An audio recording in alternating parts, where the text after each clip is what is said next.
Amin. Sekali lagi kita berikan kemuliaan bagi Tuhan Yesus. Haleluya, puji Tuhan. Pada siang hari ini Tuhan memberikan kita kesehatan, memberikan kita kekuatan untuk dapat berkumpul di tempat ini untuk memuji Tuhan. Mari Bapak Ibu Saudara, kita mau bangkit berdiri, kita akan memuji Tuhan bersama-sama, amin. Amin. Ya, siap memuji Tuhan, haleluya, kita lambaikan tangan kita bagi Tuhan, haleluya, kita mau katakan Allahku dahsyat.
Terang bagi jalan-jalan kehidupan kita, amin. Kita memuji Tuhan lebih lagi, kita mau terbang bersama dengan Tuhan. Kita jalani, Tuhan,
kita akan masuk ke lebih dalam lagi untuk kita menyambut firman Tuhan. Mari kita siapkan hati kita untuk menyembah kepada Tuhan. Sebab Dia Allah yang sangat mengasihi kita. Dia Allah yang menyertai segala kehidupan kita. Dia Allah yang menjamin segala kehidupan kita. Mari kita mau datang lebih lagi menyembah akan Dia. Terima kasih ya Tuhan. Kami bersyukur untuk siang hari ini ya Tuhan, di mana kami boleh berkumpul untuk bersekutu Tuhan. Engkau yang mengurapi setiap kami, Engkau yang menjamah setiap kami ya Tuhan. Engkau yang mengubahkan setiap kehidupan kami. Dan biarlah Tuhan kehendak-Mu boleh terjadi dalam kehidupan kami. Engkaulah sumber kekuatan kami Tuhan. Engkaulah sumber kehidupan kami. Dan hanya Engkau ya Tuhan yang kami perlukan ya Tuhan. Terima kasih Tuhan.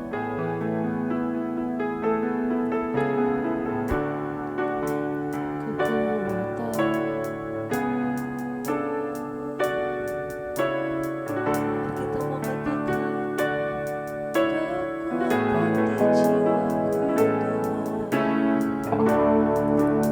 kekuatan di jiwaku,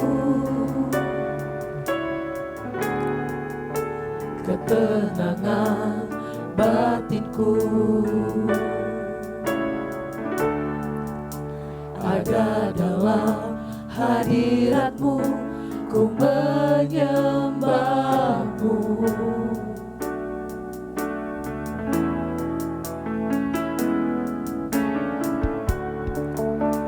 Tersungkurku di kaki-Mu, rasakan hadirat-Mu. Takkan ku melepaskan-Mu, Kau cahaya bagiku. Mengiringmu seumur hidupku, masuk dalam rencana-Mu Bapa. Pikiranku, kehendakku, ku serahkan padamu. Harapanku hanya di dalam-Mu. Ku kan teguh bersama-Mu Tuhan. Jadikanku bejana-Mu untuk memuliakan-Mu.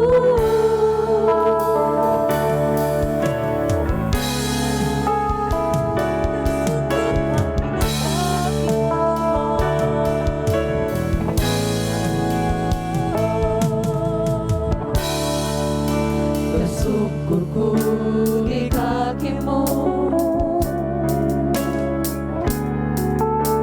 rasakan hadirat-Mu.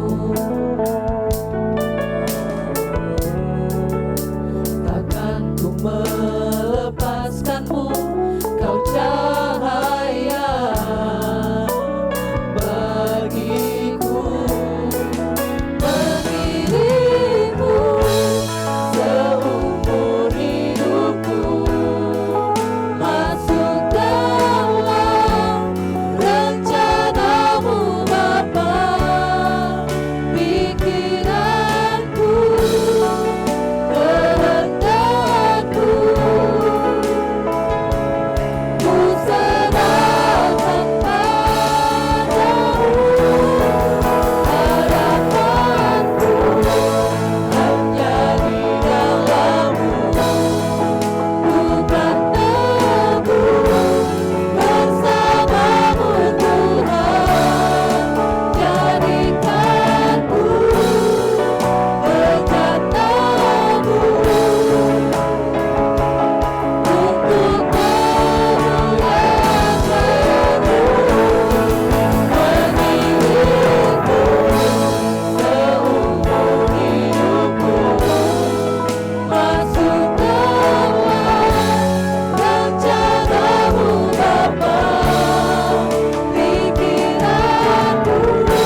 menjadikan kami alat-Mu ya Tuhan.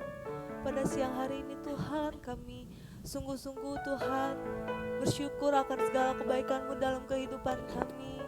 Dan saat ini kami mau mendengarkan firman-Mu Tuhan. Biarlah firman-Mu menjadi rema di dalam kehidupan kami, menjadi pelita, menjadi terang di dalam kehidupan kami ya Tuhan. Engkau yang menuntun kami, Engkau yang memimpin setiap langkah-langkah hidup kami. Biarlah kami Tuhan dapat menyenangkan hati-Mu. Terima kasih ya Tuhan, Kau memberkati akan hamba-Mu yang akan menyampaikan firman-Mu. Dan Kau memberkati kami semua yang mendengarkan firman-Mu Tuhan. Hanya di dalam nama-Mu kami telah berdoa dan mengucap syukur. Haleluya. Amin.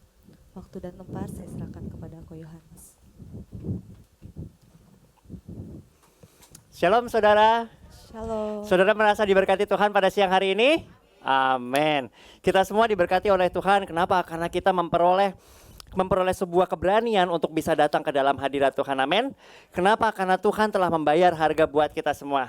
Siang hari ini kita akan membahas suatu tema yang berjudul berjalan melalui api. Atau bahasa Inggrisnya walk through the fire. Nah, ketika kita mau berbicara soal hal ini, saudara, kita akan melihat beberapa hal. Yang pertama kita akan melihat di dalam Yesaya 43 ayat 1 dan 2, setelah itu ayat 7. Ini merupakan ayat bagaimana kita ini mendapatkan janji Tuhan bahwa penyertaan Tuhan itu bersama-sama dengan kita. Siapa saudara yang percaya bahwa Tuhan itu menyertai kita? Bisa angkat tangannya? Amin. Tuhan itu menyertai kita dimanapun kita berada dan dalam situasi apapun juga. Firman Tuhan di sini mengatakan di dalam Yesaya 43 ayat 1, 2, dan 7. Demikian firman Tuhan. Tetapi sekarang beginilah firman Tuhan yang menciptakan engkau hai Yakub, yang membentuk engkau hai Israel. Janganlah takut sebab aku telah menebus engkau, aku telah memanggil engkau dengan namamu. Engkau ini kepunyaanku. Ayat 2. Apabila engkau menyeberang melalui air, aku akan menyertai engkau. Atau melalui sungai-sungai, engkau tidak akan dihanyutkan. Apabila engkau berjalan melalui api, engkau tidak akan dihanguskan, dan nyala api tidak akan membakar engkau. Ayat 7. Semua orang yang disebut dengan namaku, yang kuciptakan untuk kemuliaanku, yang kubentuk dan juga yang kujadikan. Ada beberapa hal yang kita mau lihat di sini saudara. Yang pertama, firman Tuhan ini menyertakan seperti ini. Janganlah takut sebab aku telah menebus engkau. Siapa saudara di sini yang tahu bahwa kita telah ditebus Tuhan? Saudara bisa angkat tangan. Nah, saudara, firman Tuhan ini menyatakan bahwa kita tidak perlu takut. Kenapa? Karena kita sudah ditebus oleh Tuhan. Amin. Dan yang kedua yang kita lihat di sini, firman Tuhan menyatakan, aku telah memanggil engkau dengan namamu, engkau ini kepunyaanku. Kalau kita lihat saudara, di sini siapa yang pernah pergi ke Pegadaian? Ada saudara? Oh, ada satu orang yang pernah pergi di Pegadaian. Nah, kenapa kok orang itu pergi Pegadaian? Karena mungkin dia membutuhkan uang, benar ya? Dan untuk saudara pergi ke Pegadaian, saudara nggak bisa datang dengan tangan kosong terus saudara bilang, saya minjem duit dong, nggak bisa. Karena saudara harus menggadaikan sesuatu. Andai kata saya menggadaikan iPad saya ini, saya datang ke sana, saya gadaikan, dan saya akan menerima sejumlah uang sesuai yang dia takarkan. Benar nggak saudara? Dan untuk saya bisa mengambil kembali milik saya ini, apa yang harus saya lakukan saudara? Saya harus membayar sejumlah yang dipersetujui berserta dengan bunga-bunganya yang ditentukan oleh pihak Pegadaian. Benar ya saudara? Nah, kalau kita lihat di sini firman Tuhan menyatakan bahwa aku telah menebus engkau. Bukan aku akan loh saudara. Aku telah menebus engkau. Dan kalau saudara lihat di perjanjian baru, firman Tuhan menyatakan bahwa kita ditebus bukan dengan barang fana, bukan dengan emas maupun bukan dengan perak, tetapi dengan darah Kristus. Dan kalau saudara di sini dikatakan bahwa kita ini dipanggil dengan nama kita. Saudara percaya bahwa Tuhan ini mengenal kita secara pribadi? Amin. Dan di sini firman Tuhan menyatakan bahwa Tuhan memanggil kita dengan nama. Adalah salah satu contoh atau kisah yang kita bisa lihat bagaimana Tuhan itu mengenal setiap pribadi. Ketika Tuhan Yesus itu berjalan saudara, Dan di situ ada seorang pemungut cukai yang bernama Sakeus. Dia itu orangnya pendek sehingga ketika dia mendengar Tuhan Yesus itu akan lewat, apa yang dia lakukan adalah dia memanjat pohon. Dan di situ dikatakan orang banyak, ramai sekali. Saudara bayangkan bahwa kalau saudara itu di tengah kerumunan tersebut, apakah saudara akan perhatikan apa yang akan ada di atas saudara? Kemungkinan besar tidak. Tapi Tuhan Yesus itu mengenal setiap pribadi. Ketika Tuhan Yesus itu lewat, dia tahu bahwa Sakeus itu ingin untuk bertemu dengan dia. Sehingga dia bilang, siapa? Sakeus, turunlah. Di antara orang banyak, yang orang gak ngelihat Sakeus ada di atas, tapi Tuhan Yesus mengenal dia dan mengundang dia untuk turun. Kenapa? Karena firman Tuhan mengatakan, aku harus makan di rumahmu. Jadi sekarang kita bisa lihat bagaimana Tuhan itu mengenal pribadi kita, dan kita ini karena telah dibeli maka ini kita adalah kepunyaan Tuhan. Amin saudara. Nah, ayat yang kedua dikatakan di sini, apabila engkau menyeberang melalui air, aku akan menyertai engkau. Atau melalui sungai-sungai, engkau tidak akan dihanyutkan. Apabila engkau berjalan melalui api, engkau tidak akan dihanguskan. Dan nyala api tidak akan membakar engkau. Firman Tuhan menyatakan ketika kita ini berjalan melalui api, maka kita tidak akan dihanguskan. Dan kalau saudara lihat di sini, ada beberapa hal yang kita akan pelajari. Kita akan lihat yang pertama di dalam 1 Petrus 1 ayat yang ke-6.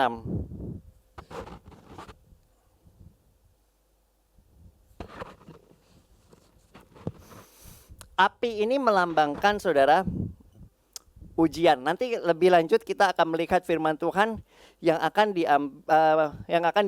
diambil dari kitab Daniel, kisah mengenai Sadrak, Mesah dan Abednego. Tapi kita mau melihat kenapa kok terkadang kita ini harus berjalan di api tersebut. Di sini saudara firman Tuhan menyatakan di 1 Petrus 1 ayat 6. Saya akan coba translate dari terjemahan New International Version. Di sini dikatakan seperti ini.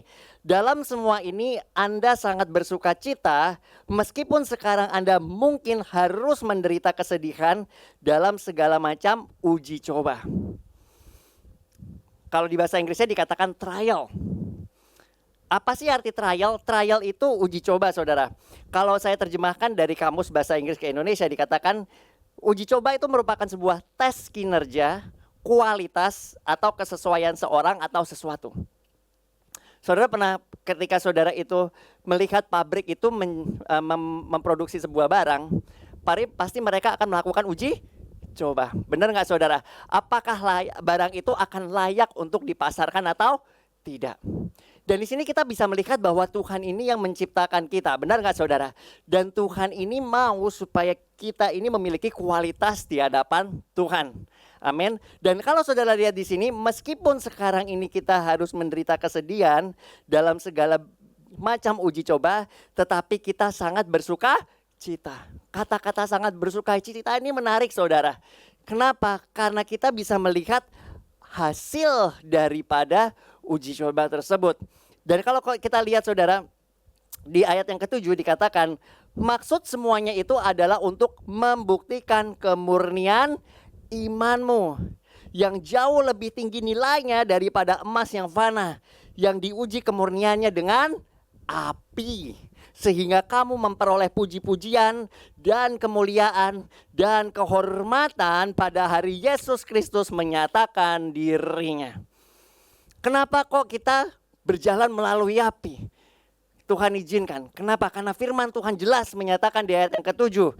Karena kita ini dibuktikan keimanan kita. Ketika kita percaya sama Tuhan, maka kita diuji apakah kita benar bergantung sama Tuhan, bergantung kepada Tuhan atau bergantung kepada pengertian kita sendiri. Nah, saya ingin mengajak saudara untuk melihat di kisah dari Sadrak, Mesah dan Abednego. Ini kita akan ambil dari kitab Daniel 3 ayat 8 sampai ke 30. Di sini saya akan bacakan, berhubung waktu akan saya bacakan secara singkat, dan setelah itu saya akan coba kaitkan dengan firman Tuhan yang tadi kita baca. Pada waktu itu juga tampillah beberapa orang Kasdim menuduh orang Yahudi. Berkatalah mereka kepada Raja Nebukadnezar, "Ya Raja, kekalah hidup tuanku. Tuanku Raja yang telah mengeluarkan titah bahwa setiap orang yang mendengar bunyi sangkakala, seruling, kecapi, rebab, gambus, serdam, dan berbagai-bagai jenis bunyi-bunyian harus sujud menyembah patung emas itu. Dan bahwa siapa yang tidak sujud menyembah akan dicampakkan ke dalam perapian yang menyala-nyala." 12. Ada beberapa orang Yahudi yang kepada mereka telah Tuanku berikan perintah di atas wilayah Babel, yakni siapa saudara? Sadrak, Mesak, dan Abednego. Orang-orang ini tidak mengindahkan titah Tuanku. Ya Raja, mereka tidak mau memuja dewa Tuanku dan tidak menyembah patung emas yang telah Tuanku dirikan. 13. Sesudah itu Nebukadnezar memerintahkan dalam marahnya dan geramnya untuk membawa Sadrak, Mesak, dan Abednego menghadap. Setelah orang-orang itu dibawa menghadap raja, berkatalah Nebukadnezar kepada mereka, "Apakah benar, hai Sadrak, Mesak, dan Abednego, bahwa kamu tidak memuja dewaku dan tidak menyembah patung emas yang kudirikan itu?" 13. Sekarang jika kamu bersedia demi kamu mendengar bunyi sangkakala, seruling, kecapi, rebab, gambus, serdam, dan berbagai jenis-jenis bunyi-bunyian, sujudlah menyembah patung yang telah kubuat itu. Tetapi jika kamu tidak menyembah, kamu akan dicampakkan seketika itu juga ke dalam perapian yang menyala-nyala. Dan dewa manakah yang dapat melepaskan kamu dari dalam tanganku? 16 saudara. Lalu Sadrak, Mesak, dan Abednego menjawab Raja Nebukadnezar, "Tidak ada gunanya kami memberi jawab kepada tuanku dalam hal ini. Jika Allah yang kami puja sanggup melepaskan kami, maka ia akan melepaskan kami dari perapian yang menyala-nyala itu dan dari dalam tanganmu, ya Raja. Tetapi seandainya tidak, hendaklah tuanku mengetahui, ya Raja, bahwa kami tidak akan memuja dewa tuanku dan tidak akan menyembah patung emas yang tuanku dirikan itu." 19 saudara. Maka meluaplah kegeraman Nebukadnezar. Air mukanya berubah terhadap Sadrak, Mesak, dan Abednego. Lalu diperintahkannya supaya perapian itu dibuat 7 kali lebih panas dari yang biasa. Dan kepada beberapa orang yang sangat kuat dari tentaranya dititahkan untuk mengangkat Sadrak, Mesak, dan Abednego dan mencampakkannya mereka ke dalam perapian yang menyala-nyala itu. 21. Lalu diikatnya ketiga orang itu dan dengan jubah, celana, topi, dan pakaian mereka yang lain dan dicampakkan ke dalam perapian yang menyala-nyala. Karena titah raja itu keras, dipanaskannya perapian itu dengan luar biasa, sehingga nyala api itu membakar mati orang-orang yang mengangkat Sadrak, Mesak, dan Abednego itu ke atas. 23. Tetapi ketiga orang itu, yaitu Sadrak, Mesak, dan Abednego, jatuh ke dalam perapian yang menyala-nyala itu dengan terikat. 24. Kemudian terkejutlah Raja Nebukadnezar, lalu bangun dengan segera, berkatalah ia kepada para menterinya, "Bukankah 3 orang yang telah kita campakkan dengan terikat ke dalam api itu?" Jawab mereka kepada raja, "Benar ya Raja," katanya. "Tetapi ada 4 orang yang kulihat berjalan-jalan dengan bebas di tengah-tengah api itu. Mereka tidak terluka. Dan yang keempat itu rupanya seperti anak dewa." Kalau ini saudara saya lihat dari terjemahan bahasa Inggris dikatakan seperti anak manusia, like the son of man. Kalau kita baca firman Tuhan, the son of man ini merujuk kepada siapa saudara? Tuhan Yesus. Saudara bisa lihat S-nya huruf besar, son of man-nya, M-nya juga huruf besar. Itu menyatakan bahwa itu Tuhan Yesus. Nah, di sini dia berkata saudara, bahwa yang keempat rupanya serupa dengan anak manusia. 26. Lalu Nebukadnezar mendekati pintu perapian yang bernyala-nyala itu. Berkatalah dia, "Sadrak, Mesak, dan Abednego, hamba-hamba Allah yang maha tinggi, keluarlah dan datanglah kemari." Lalu keluarlah Sadrak, Mesak, dan Abednego itu dari api itu. Para wakil raja, penguasa, bupati, menteri raja datang berkumpul.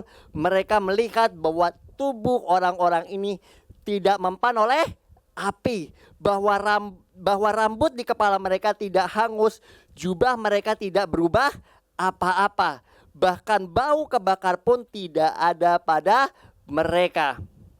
28. Berkatalah Nebukadnezar, terpujilah Allahnya Sadrak, Mesak dan Abednego. Ia telah mengutus malaikatnya dan melepaskan hamba-hambanya yang telah menaruh percaya kepadanya dan melanggar titah raja, dan yang mempercayakan tubuh mereka karena mereka tidak mau memuja dan menyembah Allah manapun kecuali Allah mereka. 29. Sebab itu aku mengeluarkan perintah bahwa setiap orang dari bangsa, suku bangsa atau bahasa manapun, ia yang mengucapkan penghinaan terhadap Allahnya Sadrak, Mesak dan Abednego akan dipenggal-penggal dan rumahnya akan dirobohkan menjadi timbunan puing, karena tidak ada Allah lain yang dapat melepaskan secara demikian itu. 30. Lalu raja memberikan kedudukan yang tinggi kepada siapa saudara? Sadrak, Mesak dan Abednego di wilayah Babel. Nah, tadi kita bisa melihat saudara bagaimana Sadrak, Mesak dan Abednego ini diuji oleh Tuhan, imannya saudara. Bagaimana dia ditempatkan di situasi yang amat sangat sulit. Saudara bisa bayangkan bagaimana situasi mereka pada saat itu. Ketika mereka ini diharuskan untuk menyembah patung yang didirikan oleh raja. Hal yang menarik yang mereka katakan adalah seperti ini saudara. Dalam hal ini kami tidak perlu memberikan jawab. Kenapa? Karena dia tahu siapa yang dia sembah. Dia tahu siapa yang dia percayai. Makanya dia bilang, kalau Allah kami sanggup, maka Allah kami akan menyelamatkan kami dari perapian itu. Tetapi kalau tidak, kami tidak akan menyembah dewa Tuhanku. Nah, di sini saudara ada beberapa poin yang mau kita lihat. Yang pertama adalah bagaimana iman yang mereka miliki kepada Tuhan itu membuat Tuhan itu menyelamatkan mereka. Amin saudara. Dan kalau saudara lihat di sini, di hasil daripada apa yang terjadi adalah beberapa poin yang kita mau lihat, bahwa Tuhan itu adalah Allah yang menyelamatkan. Di dalam kesulitan mereka, di dalam mereka ini harus mengambil keputusan yang genting. Kenapa? Karena kalau saudara lihat, amarahnya raja itu meluap sampai apinya pun dipanaskan berkali-kali. Sampai bukan orang yang mau dimasukkan, orang yang mau masukkan pun habis kebakar. Tetapi saudara bisa lihat penyertaan Tuhan terhadap mereka yang membuat mereka itu diselamatkan. Kita akan lihat saudara di Ibrani 7 ayat yang 25. Di sini dikatakan bahwa Tuhan itu Allah yang menyelamatkan. Ibrani 7:25 dikatakan, karena itu ia sanggup juga menyelamatkan dengan sempurna semua orang yang oleh dia datang kepada Allah, sebab ia hidup senantiasa untuk menjadi pengantara mereka. Tadi saya sudah bahas saudara bagaimana Raja Nebukadnezar itu melihat 4 orang. Dan yang satu lagi itu seperti anak manusia. Kalau kita bahas dalam perjanjian baru, anak manusia ini berbicara mengenai Tuhan Yesus. Bagaimana dia ini setelah dia mati, dia ini menjadi perantara antara Bapa dengan kita semua. Oleh kematian dia, kita memiliki pengampunan. Amin. Oleh kematian dia, kita memiliki anugerah, yaitu kita menerima Roh Kudus yang diberikan kepada kita. Maka itu Tuhan Yesus bilang, lebih baik bagiku supaya aku pergi. Ketika aku pergi, aku akan mengirimkan penghibur bagimu. Amin saudara. Dan itu yang menyertai kita senantiasa. Kenapa? Karena Tuhan bilang bahwa sekali-kali aku tidak akan meninggalkan engkau yatim piatu. Aku akan menyertai engkau. Siapa saudara di sini yang mengetahui dengan sangat jelas bahwa Tuhan itu menyertai kita? Bisa angkat tangan saudara? Amin. Dan kalau saudara lihat, yang kedua pribadi Tuhan adalah Tuhan yang menolong. Kita akan lihat di Ibrani 2 ayat yang ke-18. Di sini dikatakan, Ibrani 2 ayat 18. Sebab oleh karena ia sendiri telah menderita karena pencobaan, maka ia dapat menolong mereka yang dicobai.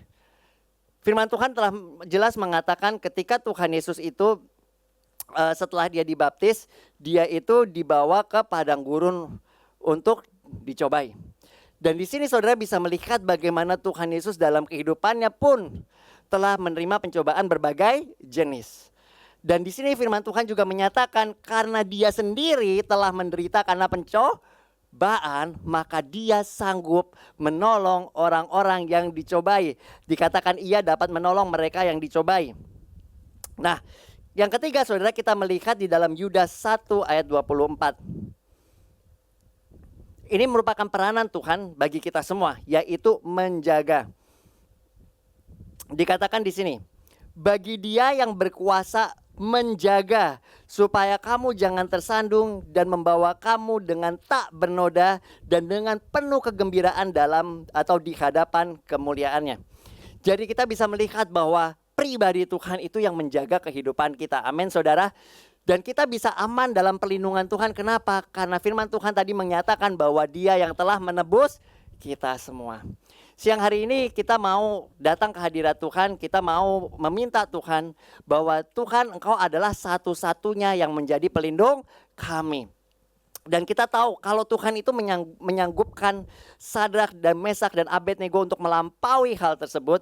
Tuhan yang sama memberikan kita kesanggupan untuk melalui segala ujian yang harus kita alami. Amin saudara. Kita akan berdoa. Tuhan Yesus, kami bersyukur Tuhan untuk siang hari ini di mana kami bisa berkumpul Tuhan untuk dapat memuji dan memuliakan nama-Mu. Kami bersyukur Tuhan untuk pewahyuan yang Kau berikan kepada kami semua melalui firman-Mu. Karena kami tahu bahwa firman-Mu adalah hidup dan berkuasa. Engkau mengatakan Tuhan bahwa langit dan bumi akan lenyap tetapi firman-Mu akan tinggal tetap. Kami bersyukur Tuhan bahwa Engkau yang selalu menyertai setiap langkah kami. Dan firman-Mu berkata bahwa setiap langkah orang benar Engkau yang menetapkannya. Kami bersyukur Tuhan bahwa kami dibenarkan oleh karena Engkau. Dan kami dilayakkan Tuhan untuk datang ke dalam tahta kasih karunia-Mu.